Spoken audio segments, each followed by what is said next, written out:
At that point, I knew what I had to do, but I had to ask Duncan. I was like, Duncan, if I drive this truck to the finish line, we're going to win the Baja 1000, right?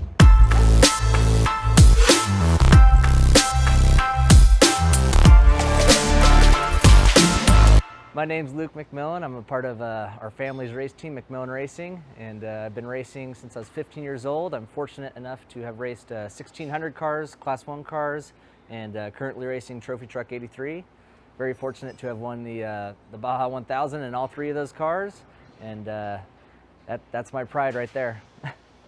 The best story I have in Baja is, of course, chasing the dream my entire life of winning the Baja 1000 overall.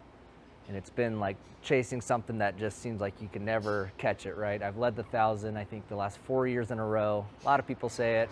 I really mean it. We've led it the last 4 years physically, a couple times on time. But this year in 2020, we finally got it. Not an easy race by any means. I was fortunate enough to have Larry Rosler start the truck. And he does, who better than Larry Rosler, right? He's won the thing 14 times, maybe 18 times in class, a record that's no one's even close to.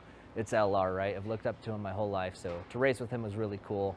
I had a lot of trust with him.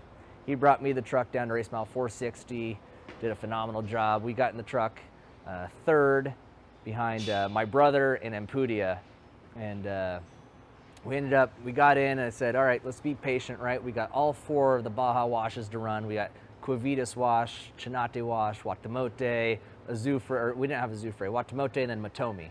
So we got 4 washes. Let's just hang out back here, be patient. We got a long ways to go, right? We ended up at the end of Chinate wash, and Pudia got a flat. We picked off him. And then just, I got goosebumps in the truck. It was McMillin running 1-2. That was really, really cool. For me, growing up around the races, I remember the feeling of sitting on the side of the road, just waiting for that first truck to come by. Who's going to be first? Who's going to be first? And just the excitement and the adrenaline that shoots up when that first truck comes by. And those kind of memories flooded my head and stuff, just thinking, it's Dan and Luke 1-2. Here we are. My brother just won the Baja 500. We're first and second on the road. That is probably one of the highlights of my racing career. We went on, my brother, we got up a Guatamote wash, and with the 2 different trucks, we were kind of running different strategies. He's in the all-wheel drive, being a little bit more conservative. I'm in the 2-wheel drive. My steering's starting to tighten up, which happens to be the same issue I had the year before that took the win away from us, power steering. And the steering's tightening up. I'm going, I don't know what else to do. You know what, Dunk? We're just going to sprint. We're going to go. And so my brother let us go.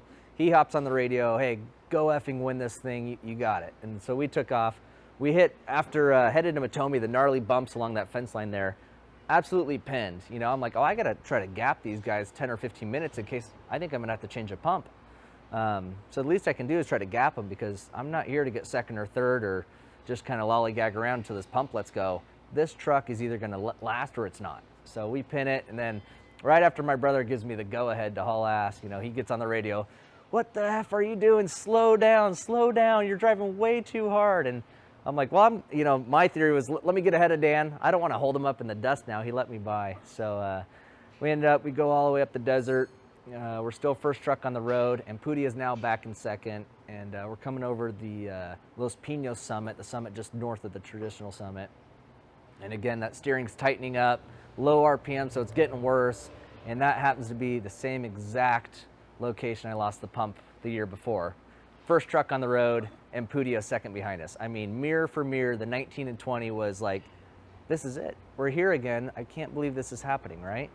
So we muscle it out, and I'm like, we're not slowing down. The power steering wasn't gone. It was probably 70%. And we get out to K77, and Pudia, McCachran had closed in on us a little bit, because that tight, twisty back and forth is where I really struggled, all the way to the left and then all the way back to the right was like, God, I can't do it. I got the arm pump going, but adrenaline at that point. And we had pre-run that year from K77 to the finish line, honestly, 7 or 8 times. Because I had told Duncan, I said, if we get here and we're in the hunt, I'm not losing this race. I'm not just going to get beat. There's no way, So the Baja 1000's rarely about sprinting, but I said, if I get here and I have somewhat of a good truck, I'm going for it. And we had no choice. And Pudia started 1 minute behind us. So all he had to do was be right in our dust. We hit the dirt at K77. Oh, to back that up, everyone's hearts on the team had dropped because the broken up message over the mountain was that we're changing a power steering pump. So they're all sitting there. Justin Smith, Bean is sitting there with the power steering pump ready to change it with the guys and stuff. And my wife was there, my dad was there. My dad was trying to get us on the radio, just try to drive it, just drive it. Well, what they didn't know was it was about 75% and I was gonna drive it. So they're all sitting there. We didn't have good radio and there we go idling by. And it was just like, well, he's going for it. It's like, holy shit. And I'm like, yeah, we're going. And I was all worked up because I was losing time because I couldn't steer quite the same, but you know, it was what it was, right? That was the deal. And we hit the dirt and we full sprinted. I mean, up on the nose, up on two wheels.